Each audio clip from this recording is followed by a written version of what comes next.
Hello there, I'm Adam Cook. Thank you for joining me for a special edition of Telile 24/7. As you may have guessed, we're going to devote much of our coverage to Hurricane Fiona and the damage that it's caused to northeastern Nova Scotia and Cape Breton Island as it made its way through our area over the past weekend. We do also have some highlights from Richmond Municipal Council and from Port Hawkesbury Town Council over the past week. And we're going to share with you stories of two organizations that are designed specifically for the youngest people in our communities and for their parents, the Little Spirit Society and Raising the Villages. But we begin looking at Hurricane Fiona. Over the next few minutes, you're going to hear from municipal officials, but also from provincial officials, people with emergency management offices, large and small, the military, Nova Scotia Power, and all others that are involved in the cleanup after a disastrous few days here in our region. But to begin, we start right here at the Canso Causeway. On Friday, as Hurricane Fiona churned its way towards Nova Scotia, there was some confusion over whether the Canso Causeway would be shut down during the entirety of the storm. On Friday morning, the Canadian Coast Guard, operators of the Canso Canal, issued a statement that marine traffic through the canal swing bridge would be shut down between 6 p.m. on Friday evening and 6 a.m. on Sunday morning. However, misinformation arose as to whether that meant that the causeway would be shut down to all vehicle traffic during that time. It was even posted on the social media page of a Richmond County Fire Department. However, both Canso Canal officials and those with Nova Scotia Public Works made it clear through the afternoon that vehicle traffic would be allowed to go through the Canso Causeway during this time period. Mind you, on Saturday, high-sided vehicles were excluded from going through the Canso Causeway during the morning and mid-afternoon periods of Saturday. That was because of the high winds that were normally felt to be unsafe for high-sided vehicles during any other storm, and certainly during this one. Right now, it's Saturday afternoon and I'm on the Port Hawkesbury waterfront. The winds have picked up just a little bit. They're around 45 to 50 kilometers an hour with gusts up to 80. However, that's a far cry from the winds that we were getting around the Strait area and through Cape Breton earlier on. Port Hawkesbury managed to escape much of the damage that had happened in places like Antigonish, Pictou County, and the Sydney area. Trees were down in those parts of Nova Scotia, but very little of that kind of activity happening in Port Hawkesbury and Port Hastings. Along the waterfront, as you can see behind me, there is some wave activity, but not nearly the heavy storm surge that many had feared for coastline areas. There's still some people without power in Port Hawkesbury at this point of Saturday afternoon. Among the 410,000 people that were without power in Nova Scotia through much of Saturday, representing up to 80% of the population. By Monday, 80% of people on mainland Nova Scotia had been reconnected. 40% of those in Cape Breton had been reconnected, with Nova Scotia Power crews still working diligently, along with their colleagues that had come in from locations as diverse as New Brunswick, Quebec, Ontario, Maine, and even Vermont. On Monday afternoon, a media availability was held regarding Hurricane Fiona, and I was able to speak to one of the top people at Nova Scotia Power, not only about the efforts that are going on right now, but also about the width and breadth of this operation to reconnect Nova Scotia following Hurricane Fiona. Here's how that conversation went on Monday.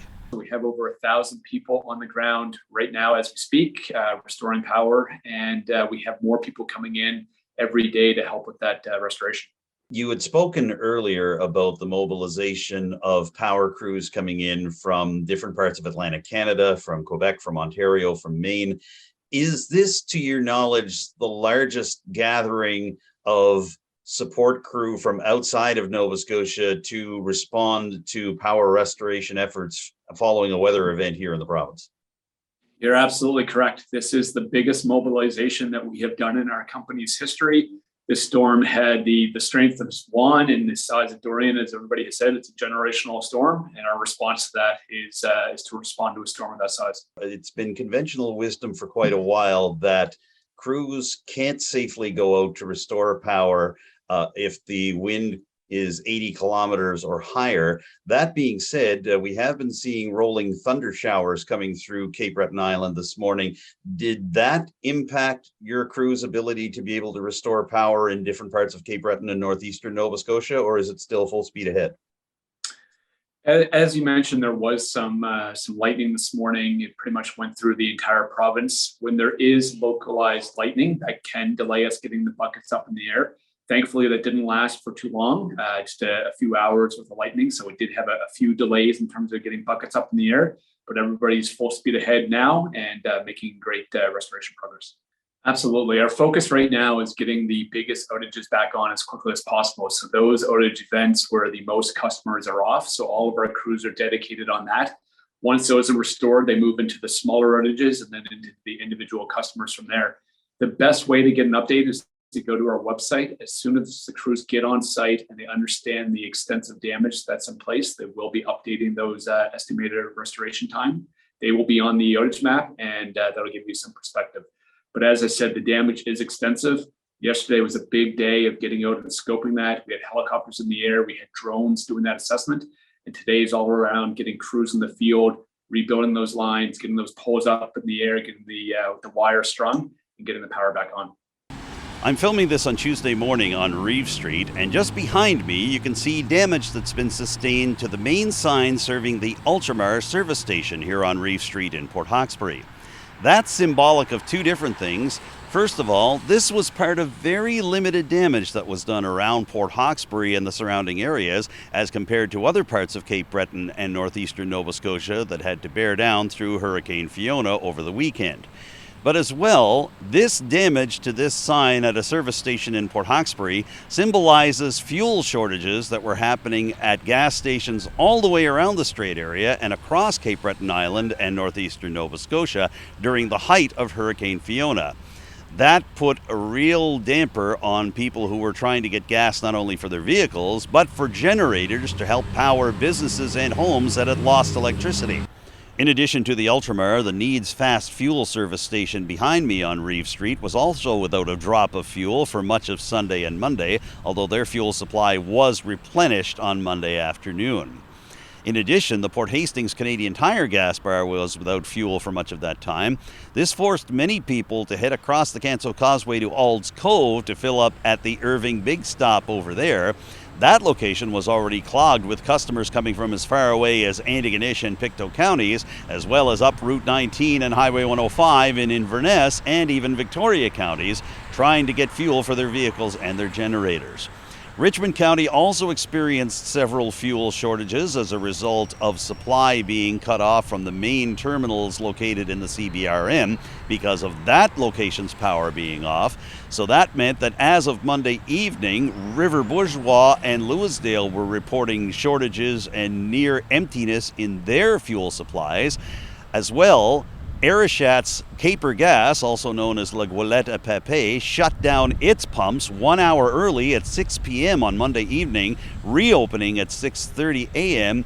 and advising people to only use as much gas as was needed for themselves while keeping their neighbors, friends, and other members of the community in mind.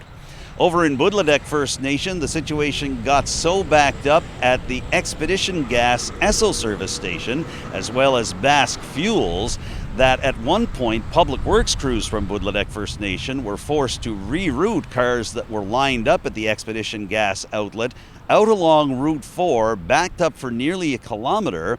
They were only permitted to get gas once it was clear that they were getting gas for generators and not taking gas away from others that needed it so badly.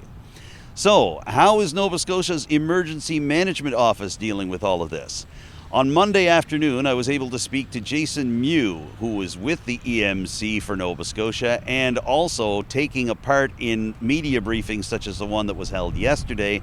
Here is what Mr. Mew had to say when I asked him about gas supplies, not only for the Strait area, but for all of Cape Breton Island and northeastern Nova Scotia post-Fiona. We're working with all our fuel suppliers, both Irving and Imperial Oil, to prioritize fuel delivery as quickly as possible. All fuel terminals now have power and fuel deliveries are underway to stations now. We're also working closely with Nova Scotia Power to ensure that fuel stations without power are given a priority. And we appreciate your patience, and please use this time to check on your family, friends, and neighbors. Obviously, there are areas hugely impacted by this storm and by the dwindling fuel supply. You look at CBRM, you look at the Cabot Trail and different parts of mainland Nova Scotia. I am wondering, though, just in light of shortages that have been happening in other parts of Cape Breton as well, and here in Port Hawkesbury, where I'm coming in from, both of the gas stations serving the town have run out. Many people are having to go to Alt's Cove or to Bedeck to be able to fill up. And I'm seeing people from Antigonish having to go all the way to Truro to fill up. So what is the thinking in terms of trying to replenish the fuel supply for gas stations? Is it a provincial approach? Is it a regional approach? How do you folks in your office work with the oil companies to make sure everybody's able to get gas? Yep, no, thanks for the question.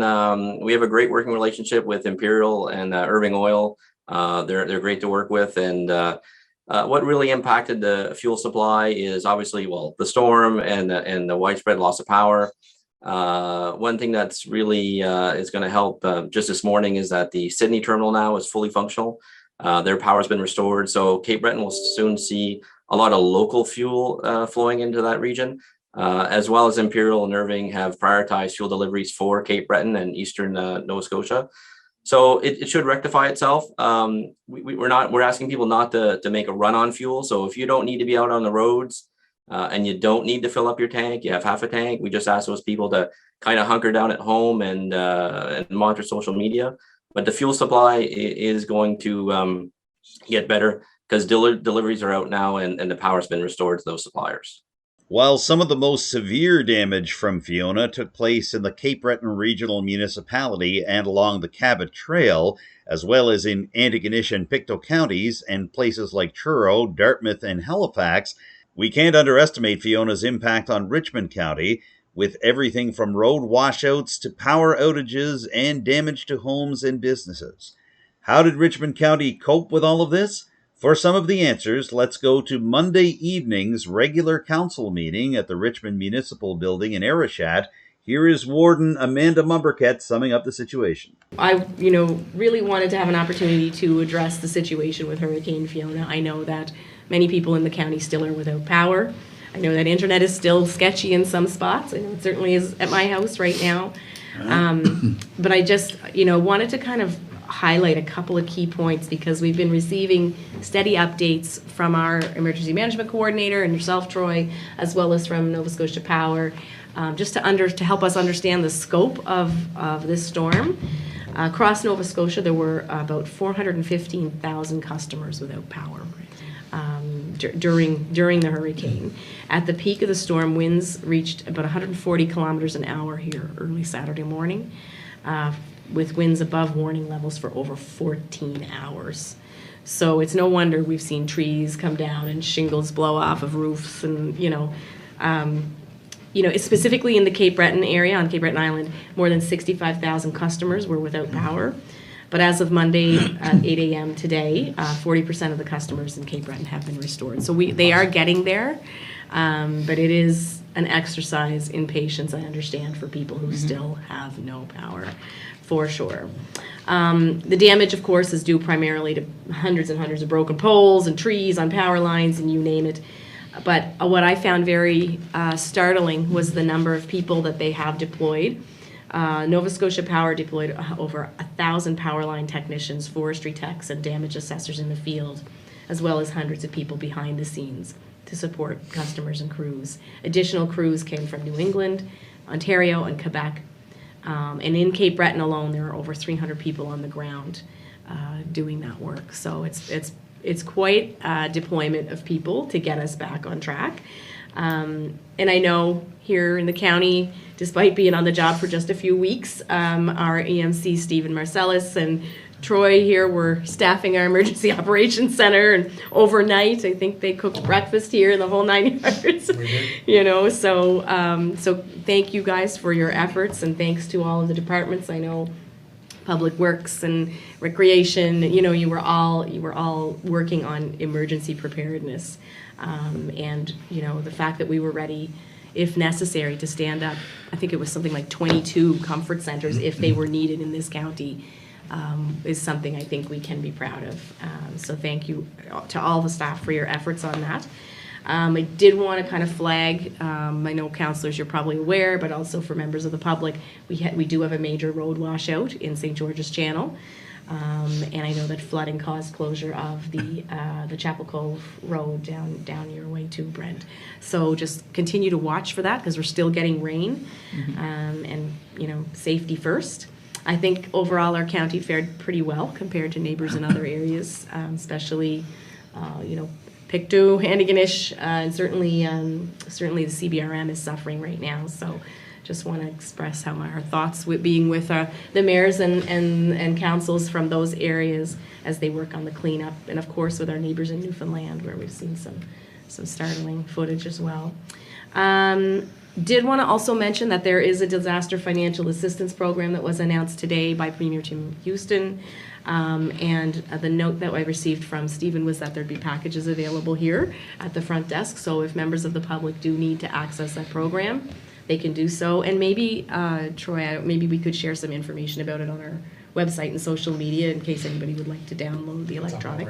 It's out there already? Sure, okay, you're ahead of me. That's great. So just a special thanks again to the Nova Scotia Power frontline workers who braved the storm, and our municipal staff for the incredible work that they did helping to prepare. And of course also to the volunteers who are pitching in with cleanup and comfort stations, et cetera. So I just wanted to make those few key points. I don't know, councillors, if you had anything you wanted to add or questions that are open for comment. I guess the only thing I would add, Madam Warden, is the road from the Morrison Road to Oban as well as a washout. That's you can go from Oban into St. Peters, or you can go the other way, but in between you can't travel from Oban down to Morrison Road. Also, the only road that is not currently open in all of Richmond County right now that doesn't have a pass through is Pigs Point Road. There's no living residents down there. It's just a road to the beach, but that's the only one that Department of Transportation or anybody else hasn't cut their way through yet, but should be cut out by tomorrow. Okay, great, thank you. There's been lots of tree cutting going on. Yeah, and I should also mention our volunteer firefighters have been at the ready and responding. So major thank you to them as well. Right behind me, you will see one of the newest additions to the town of Port Hawkesbury. This is an active transportation trail. It connects from Summit Park all the way down to the Port Hawkesbury Nursing Home along Macquarie Drive Extension. As you can see right behind me, it also connects to the Port Hawkesbury Community Park and Playground, and it's also home to the Dan Willie MacDonald Memorial Ball Field and the Regional Occupation Society Centre, or ROC Society Centre. Many people have been enjoying using this active transportation trail since it took shape this past August, and the town of Port Hawkesbury is also working on a new active transportation trail that will connect the waterfront of Port Hawkesbury all the way up to the Granville Street and Prince Street intersections while replacing the existing boardwalk in the town. I decided to ask two members of Port Hawkesbury's Municipal Council and staff, the CAO of the town, Terry Doyle, and Deputy Mayor Jason Aucoin, about how these new trails have come together and what the progress looks like for developing future active transportation trails. So here's my conversation with them right now. This is a really important link in our active transportation plan.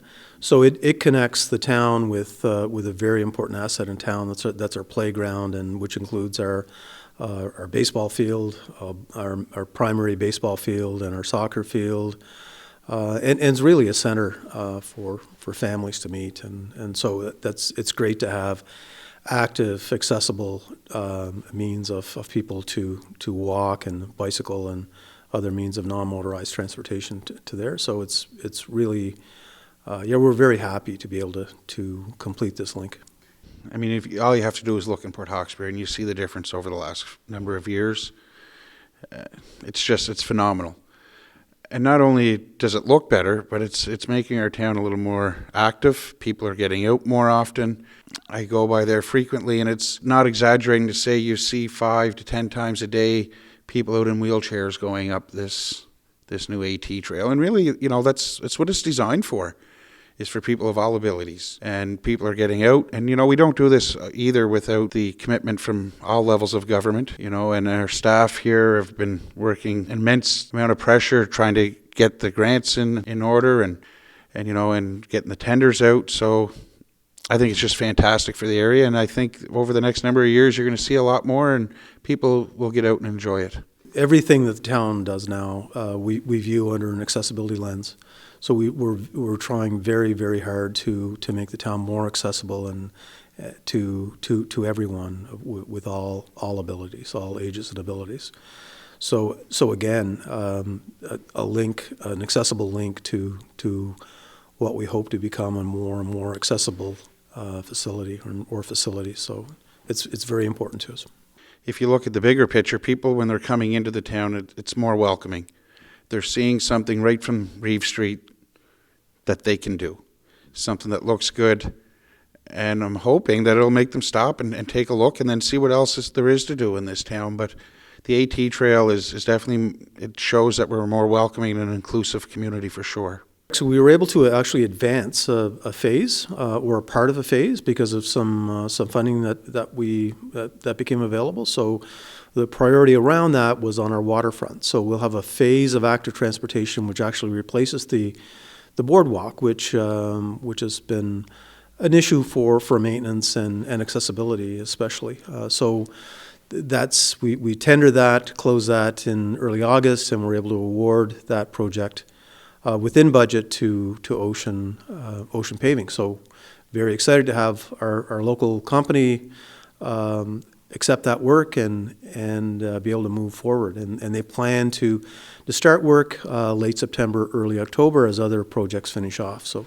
very excited about that. So we'll not only see the active transportation lane, but streetscape improvements as well. So there'll be areas for benches and viewing areas off the waterfront, as well as new street lighting, new pavement on Water Street, which goes along with another project on waterfront improvements we were able to put together with our active transportation piece. So significant piece of work that will happen late this fall. We very much want to keep as much off the active transportation lane as close to the water as we possibly can. So at the very least, that active transportation lane will continue onto Philpott Street and up Philpott Street, but we're working very diligently trying to actually increase that amount of active transportation actually on directly adjacent to the waterfront. So this first piece was designed and we were able to move forward with it. We're actively working on design for the rest of the extension of the AT lane on the Granville Street portion and sort of the waterfront portion, including Sunset Park and connection to Reeve Street. This fall could be a critical time for the Destination Reeve Street pilot project in Port Hawkesbury. Earlier this spring, town officials partnered with the Nova Scotia's Department of Public Works to conduct an online survey of town residents to see what they thought of the 3-year-old pilot project that included new entrance and exit points near businesses along the street, as well as the reconfiguration of the street's lanes from 4 to 3, including several key turning lanes near businesses and pieces of Port Hawkesbury infrastructure.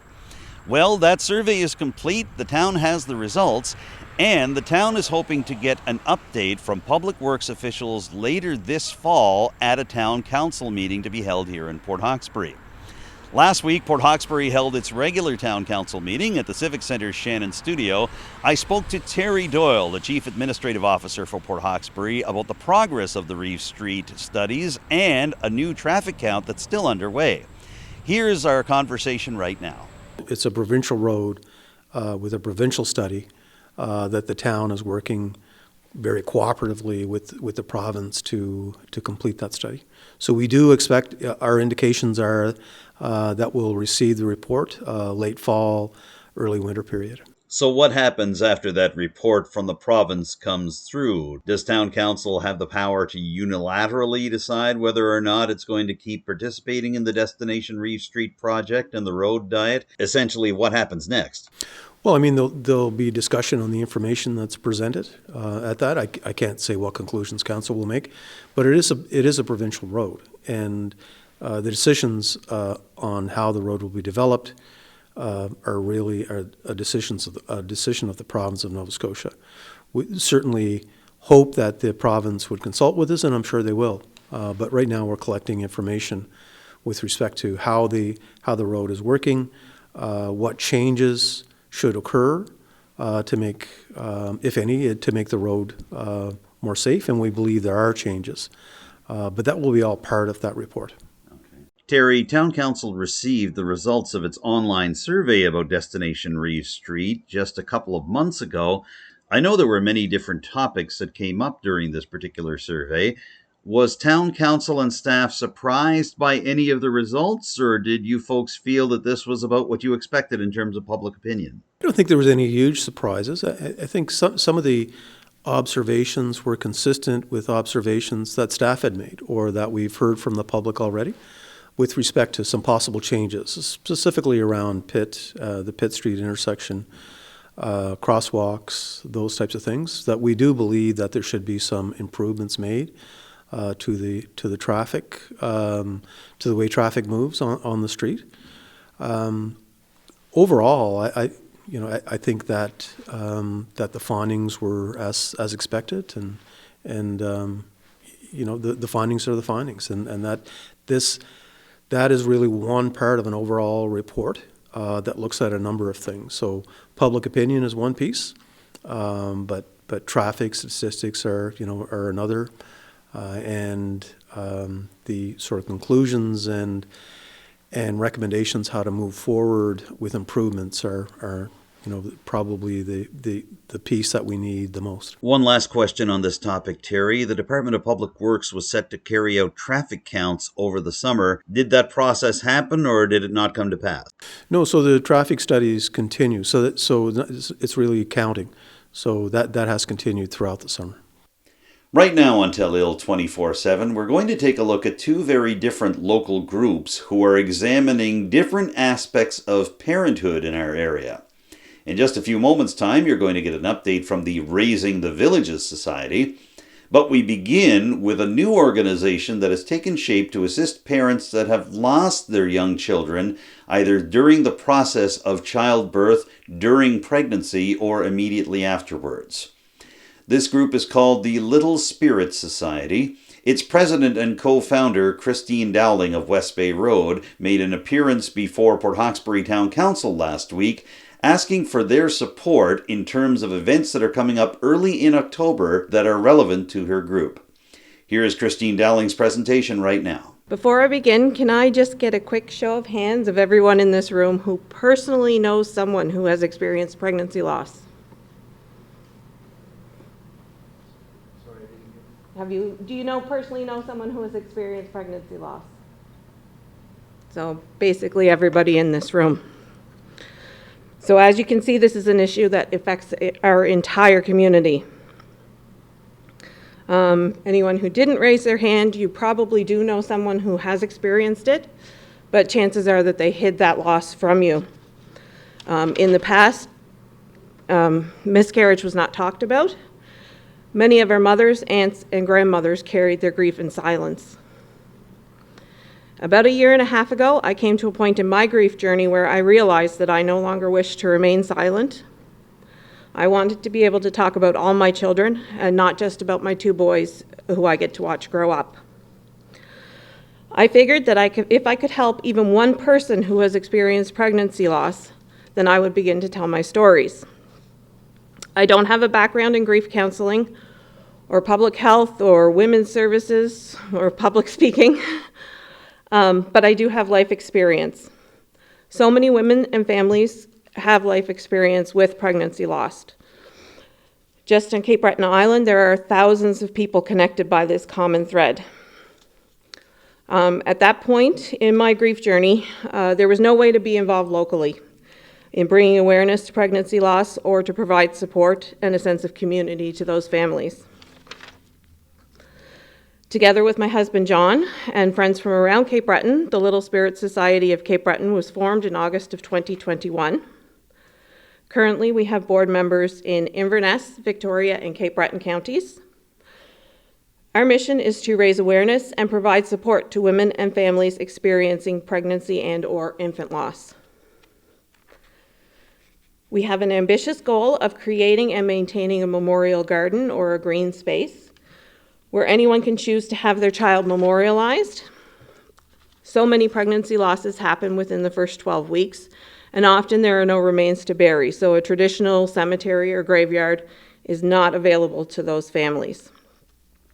Add to that, most Cape Breton cemeteries are attached to a church or some religion, and not everybody has that. However, we hope to create a space for everyone, regardless of their religious beliefs, their race, their age, or their gender identity. Whether the loss was recent or decades ago, all will be welcome. Although we are not sure exactly what it will look like yet, every family can have their child memorialized in our park. It is a simple way to acknowledge a life, no matter how short it was lived. The Little Spirit Society also takes part in Baby Loss Awareness Week, which runs from October 9th to 15th every year. This week is a time for everyone in the baby loss community and beyond to come together to remember our much loved and missed babies and raise awareness of pregnancy and baby loss. This year is the 20th year that Baby Loss Awareness Week has been recognized. Globally, the end of this week is observed with the Wave of Light at 7 p.m. on October 15th. Starting at the international dateline, participants are invited to light a candle or display pink and blue lights beginning at 7 p.m. and leaving them lit for a minimum of 1 hour. Each time zone, in turn, carries the wave of light around the globe. So, for instance, as the candles in Nova Scotia are extinguished at 8 p.m., new ones will be lit in Quebec. Buildings and monuments display pink and blue lights to show community members that they are not alone, and that includes the CN Tower and Niagara Falls. They usually do it on October 15th for the evening. Last year, our society took part in the Wave of Light with a small gathering at the municipal building in Port Hood. We had about 30 in attendance and handed out glow sticks so that everyone could take part in the Wave of Light. Our partners in the municipality of the County of Inverness purchased and installed LED floodlights, which could be remotely activated at 7 p.m. It was a beautiful tribute and much appreciated by the baby loss community. So now on to the main reason I am here with you tonight. Our society would like to ask for the assistance from the town of Port Hawkesbury to hold a Wave of Light event here on October 15th of 2022. As the final Celtic Colours Festival concert is being held here at the Civic Centre that same evening, we have chosen the Port Hawkesbury Active Transportation Bridge as the landmark we would like to illuminate that evening. I spoke previously with Mr. Doyle, your CAO, and he assured me that there is access to electricity at that location. So we are seeking assistance from council to purchase and install the lights for this event, and to set up and later remove an event tent, podium, and small sound system for our use on October 15th, 2022. And I am available to meet with any personnel to discuss specifics and plan activities for that day. I have also brought along some pink and blue remembrance ribbons, which can be worn for Pregnancy and Infant Loss Remembrance Week, October 9th to 15th. And I have given them to you, and Melissa will give them to the members who aren't here this evening. Only days before Christine Dowling received support from Port Hawkesbury Town Council for the Little Spirit Society's activities in Port Hawkesbury, Richmond Municipal Council hosted Jim Mustard. He's the coordinator of the Raising the Villages initiative, a multi-municipality and multi-First Nations community project that is hoping to set up childhood support centers from Bay St. Lawrence all the way to Isle Madame. How is their work going? Well, here's Jim Mustard appearing at the Committee of the Whole meeting for September for Richmond Municipal Council to explain how things are coming along for Raising the Villages. I am not going to simplify your life, but I'm going to add a challenge to it. And I really appreciate at the municipal level, we deal with everything, from sewer and water to housing to this idea of we got to create, a fair playing field for accommodations, and on it goes. So I'm going to focus on Number 3.5 on the strategic plan. You were taking notes. So lucky I was here. And it was quality of life. And it says, what is the quality of life for our youngest citizens is my question. For our youngest citizens being the infants, so prenatal through to kind of childcare age, even including childcare if you don't have it in your community. And then the question was, what are welcoming experiences that value equity, diversity, and inclusion? So I'm going to walk us through. And my call to action is just, one, we become aware of the importance of citizenship from birth. What have we lost traditionally in our small communities? What do you think that is? The number one thing we've lost is the social connections. Our grandparents used to be in our homes, a lot of them. We used to have large extended families. We used to have a real connection outside our doors to each other. And then, so besides those social connections, we've lost services in our communities. So this is a call to action for rural communities, and I live in Inverness County. I live in Marguerite. I'm a total volunteer at this, but it's my passion because I've been a foster parent for 25 years, and I've seen inequity. I've seen inequity. I don't think those parents wanted it to end like that, but the community supports weren't there the same. And then my father's just was a nut bar about early childhood, even though my mother was the pro. But he got on it from a medical standpoint. He said, if we turn this around, we're going to save money and have more competent societies. And right now we're facing a challenge of our lifetime. So, Raising the Villages, Maoyomi Jit Mijiwajik translates to a gathering for our children. So Raising the Villages was initiated in 2016 by a group of people, including a lot of municipal leadership. Amanda was there, I remember her previous role. And we just talked about what is this call to action. The province said, let's create more welcoming communities and find out what parents need. Now, they didn't put any money behind it, but we as a municipality put quite a bit in Inverness County. And since then, we've formed a co-op in 2021, and we're moving forward with a co-op, which is including doctors. We have 2 family doctors. We have staff from Strait Regional Centre for Education, early childhood educators, Wild McCook, Jordan's Principal, Cape Breton Partnership, Public Health. We got a lot of partners that just say, let's all put some time and effort into this. We have 1 part-time position, which is communications and network development, who you've dealt with, Shannon, Amanda. And she works hard for the little bit of money we get and support the development of this as the call to action goes forward. So Raising the Villages' vision is, can we not imagine a center here in Arishat, and 1 in Lewisdale, and 1 in St. Peter's, and 1 in Bolidec, wherever else you need them. But they're open 5 days a week, and they're coordinated. And so our young families don't have to go looking for each other, for one. And then if they need services, can't we bring them to our community instead of traveling to Antigonish or up to the regional? Can we not have pediatricians come to our community? Mental health workers come to our community? Can we not ask for that? And isn't it time, when you think of how much time and energy is put out there in the world, and build those social connections so young families can find each other, and don't, it's called inclusive, right? Diversity. Don't miss out on your elders. Don't miss out on the place that becomes a human library. Imagine, can we not imagine that? 4 centers here. So that's what the objectives are all about. Let's get to it.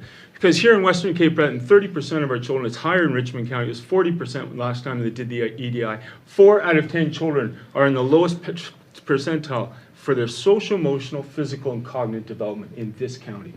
And I'm not blaming parents. They're doing the best they can, but there's not much available, is there? There may be a play group, maybe over there in St. Peter's for 2 hours, on 1 day a week or something. And I'm not blaming those organizations. Everyone's working with their resources they have. And then we have child poverty rates across the island, 26%. That's 1 in 4 children. Can we push the food security rate up there so that those youngest citizens make sure they have enough food every Friday? Can't we do that? Are we not rich enough for that? I have been a part of food banks and everything else, but I'd rather see a center where it's Food Fridays, and if you need some, take it home. Away you go. So what do we envision? So this is what it looks like right now. It's kind of patchwork of silos. Everybody's pushing something out there, program here, program there. What if municipalities and Raising the Villages took this kind of by and said, okay, St. Peter's, we're going to sit down. Okay, Arishat, let's sit down, see what you got for assets there. What's working here right now? Now, do we have a space where we can co-locate a space big enough for all the families that are going to the school here? From 0 to like 3? Do you have that? And include our elders? So let's think about it. Let's co-locate it. Let's put it in some place. It's welcoming. The door's open and it feels like everybody should feel like they deserve to be in there. And that way we can say to the province, here's what we're doing for you, province. Is it your job as councillors to do this? No, but we become champions for this because this is what the heck we need. You looked at your population demographics on there. It's not much different for most of rural Nova Scotia right now. Turning it around means we get better housing. We've got opportunities for jobs up to yin-yang right now. And we include this place where they can connect right from the beginning. So a young family feels like they're part of a community, especially when the first child lands, because the whole game changes. I know I'm going to take exactly 15 minutes. You guys can look at these slides later. So it starts prenatal and goes right through, includes our seniors and elders. But you can see everything on there from nutrition, lactation consultants, play groups, speech and language. Bring it on. Bring it on. Bring it to me. I don't have to go look for you if I'm a speech and language person. And the reason we're doing this, these welcome and coordinated spaces will reduce childhood poverty at the source. You can reduce mental health, crime, low literacy, addictions, and unemployability. I'm going to show you some evidence of that. You can connect to the transit. I was a chair of Strait Area Transit for 5 years. I spent a lot of time in this council, explaining the importance of transit, and we've committed to it. So is the province, right? But who took the lead? The municipality. Richmond County was the first place to actually put the money in for that transit. 30,000, I remember that. So this is the way leadership works. You guys know all about it. Strengthen culture and language. Do you want the Acadian culture to strengthen? Where's our elders to give language and the resources to our youngest citizens and the voices and the spaces? Provide universal access to support and services, as I said, and your business readiness. You're ready for business because our young families feel supported and loved and they belong. Hey, I might look at starting a job here. Hey, I might do a business. So why the earlier? So here's the evidence. Been so robust for 20 years. Boom. Everything happens almost before childcare in terms of the major milestones in the brain's development. Almost everything happens before childcare. What does that mean? Do you have to be an expert parent to do this? No. Doesn't mean that. It means that these basic things, loneliness, tired, scared, change diaper, needs to be held, hot and cold, hungry, are drivers of a baby's crying, and the responsiveness of the society wire the brain for the health outcomes for a lifetime. In neglect, just neglect, not abuse, I'm not beating anyone up. I just can't deal with you right now, baby, because I'm alone. Causes untoward adverse health effects for a lifetime. Depression, malnutrition, cardiovascular disease, memory loss, immune system, drug and alcohol addiction, ADHD, asthma and allergies. It's been proven. These studies are 20 years old. And I'm saying this because my dad taught me. And I was like, you're full of it, Dad. I know how to be a parent. I can be a foster parent. I can change these kids' lives. And I couldn't. Because what happened long before we became foster parents had already set the pathways. A lot of the young people we dealt with had really they get stressed out right away. And when they got to adolescence, addictions kicked in. And you have to have a whole community support them. And they can't stand on their own very well. But it just taught me, let's get upstream. Let's support that young mother. I'm probably running out of time. So this is two things. It's a friggin' investment, guys. $1 in is $8 out. That's not me making that up. That is the Nobel economist from Chicago who said, I studied this thing, and if you put $1 into early childhood, you're going to get 8 back. I thought I was getting a return on investment like that. And then here's what the Centre for Addictions and Mental Health out of Ontario said. Across Canada, it's $51 billion is the cost for mental health outcomes that are adverse. That's $1.4 billion blown every year in Nova Scotia. Lost workers. Stresses on the system. Just in this county alone, it would be $11.4 million. Every year it's costing us.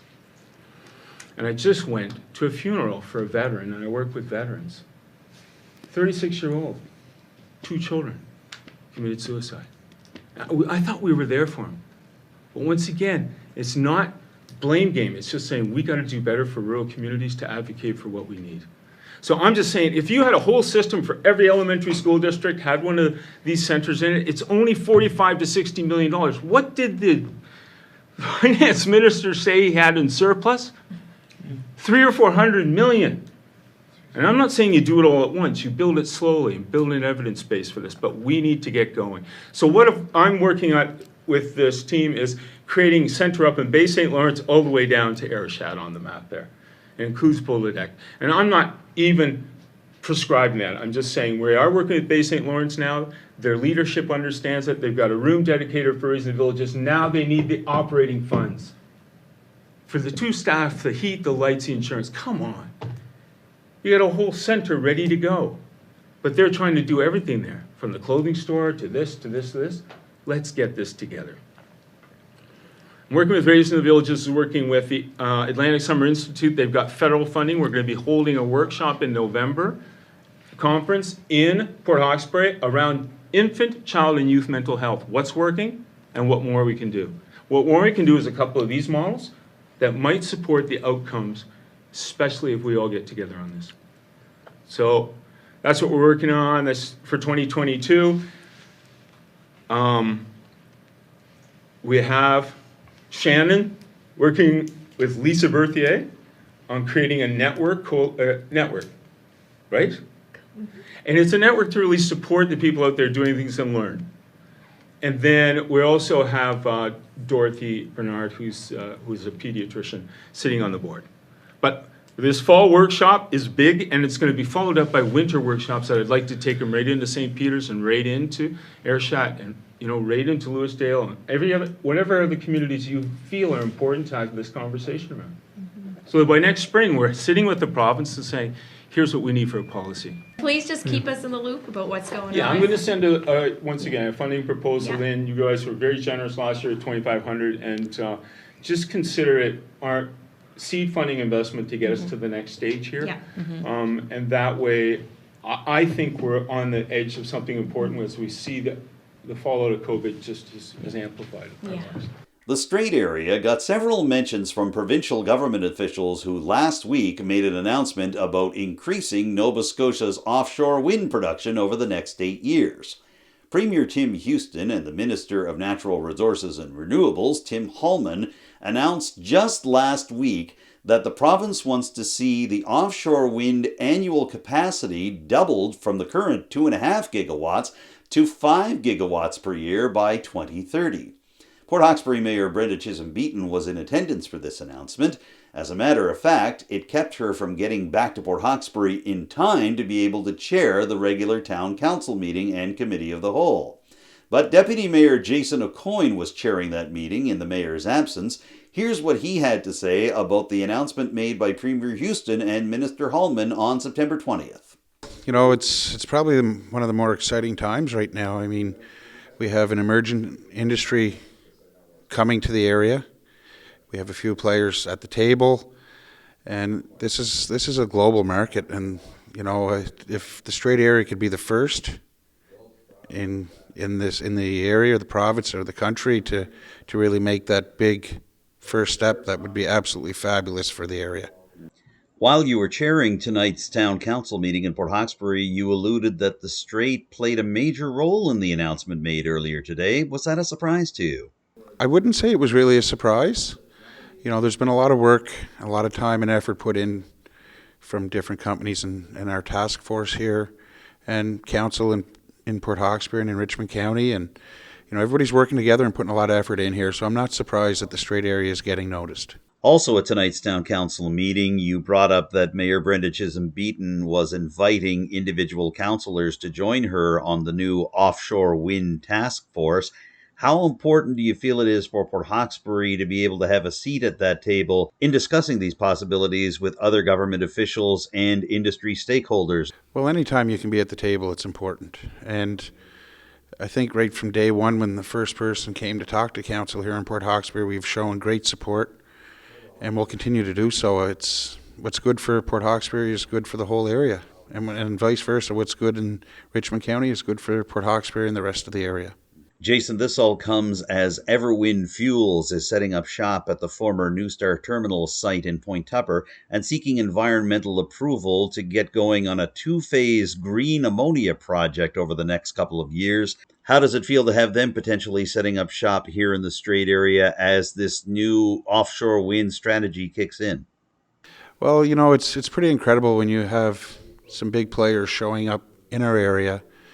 And with Everwind, it's not only did they buy the former New Star site and looking to develop that, they're also spending money and investing in the area and other assets, which just shows us, how strong and committed they are to the area. The offshore wind announcement also came up at the recent regular monthly meeting of Richmond Municipal Council in Arishat.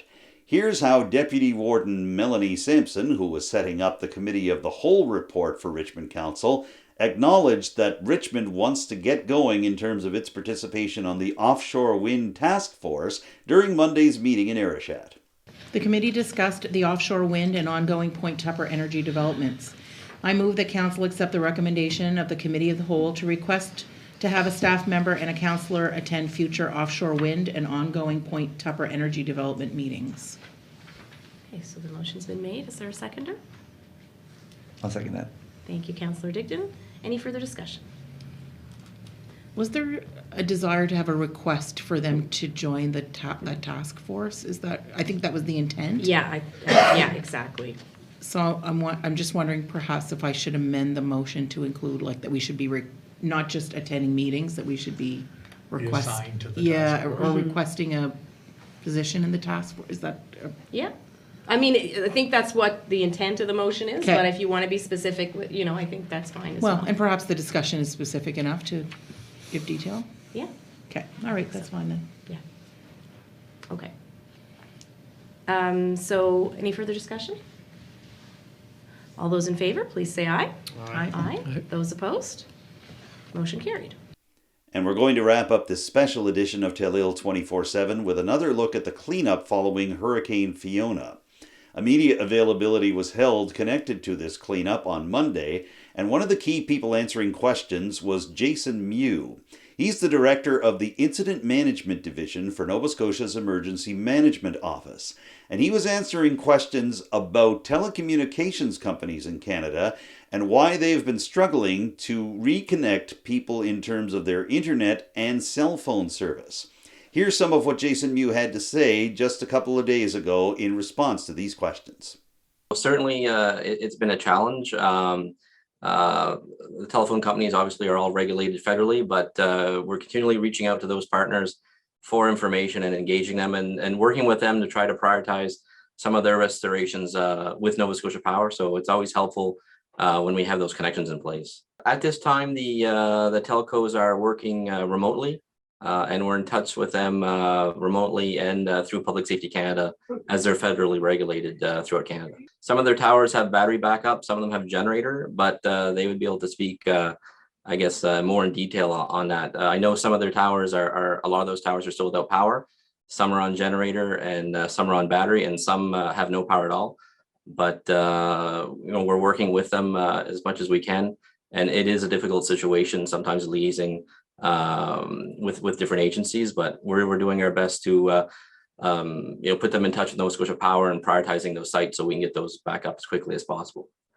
We also felt it would be helpful to our Telile 24/7 viewers to hear the words of the person who is helping to lead a massive military effort in terms of working with Nova Scotia Power to clean up downed power lines and fallen trees across Cape Breton Island and mainland Nova Scotia, in addition to other Atlantic provinces.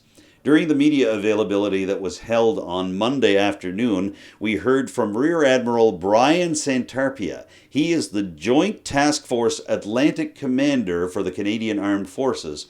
Here's what he had to say about this once-in-a-generation storm and the military's efforts to help with the cleanup. We received requests for assistance in the Canadian Forces from 3 of those 5 provinces. So New Brunswick and Quebec both felt they could handle the emergency with their own resources, primarily, I suspect, because they weren't in the main track. Nova Scotia, Prince Edward Island, and Newfoundland all asked for assistance from the Canadian Forces through public safety.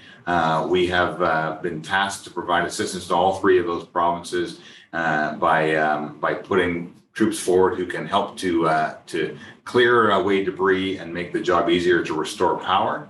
And so that's the work that they're primarily doing. At this point, we have a company plus in all three of those provinces. In Nova Scotia, there's a company plus, well over 100 people now up receiving tasks in the Cape Breton area. The command and control element will move forward from Truro up to Cape Breton and manage that situation there. In Prince Edward Island, they asked for help in 3 specific communities. And again, we have a company plus of soldiers who came out of Gagetown and have moved up and are receiving tasks and getting on with the work today there. And then in Newfoundland, we're working, building ourselves up to a company plus of people in Western Newfoundland. They're soldiers generating out of militia units in all across the island, but they're all moving forward to the western side of the province to help out. Additionally, Margaret Brooke, HMCS Margaret Brooke, the second of the new Arctic and offshore patrol ships, has been tasked.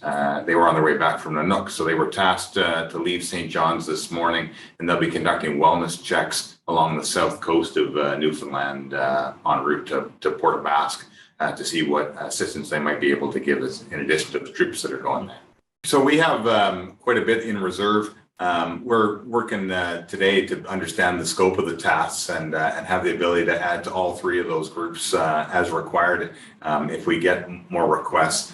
We reconstituted what we call our immediate response unit in Gagetown, and so we could double it up in a matter of days without any challenge at all. In terms of accommodations, they're all staying in the reserve units in various places. So in fact, the people that we generated in Cape Breton came from Cape Breton, and we're all headquartered out of Sydney. The folks that came across from Gagetown to PEI are being housed in the Naval Reserve unit there in Charlottetown.